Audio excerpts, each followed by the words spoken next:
সদর মেডিকেলের সামনে গাছের আগা কি কষ্ট দেখছেন কত পাতা মেটা লেগেছে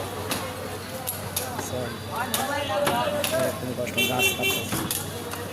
কি কষ্ট দেখছেন গরিবের কষ্ট কেউ বিশ্বাস করে না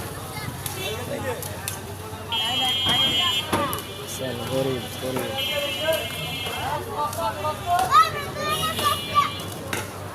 কি কষ্ট ভাই এই ভাই কি কষ্ট দেখছেন কি আল্লাহ অবস্থা দেখছেন কত উঁচা তুলছে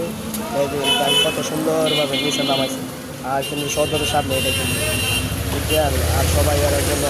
দোয়া করবেন কি পরিশ্রম কষ্ট করে আর যদি গাছের আঘাত দিচ্ছে ডান কাটতেছে কত সুন্দর কি কষ্ট বাইরে গরিবের কষ্ট কেউ বুঝে গরিব না থাকে দুনিয়ার মাঝে এগুলা করতে পারতো না দেখছেন গরিবের মর্ম গরিবের বুঝে ধনীরা কিন্তু বুঝে না দেখেন এরকম কষ্ট না করলে এই গাছ যে কোনো কাজ হয় গরিব ছাড়া উদ্ধার হয় না আসলে গরিবে অহংকার করে বেশি এই অহংকার কারণে ওই দ্বারে বলি গাছেরা শিকার করতে কাটতেছে দোয়ান মারতে নেই সবাই ভিডিওটা শেয়ার করবেন আর সবাই ধন্যবাদ।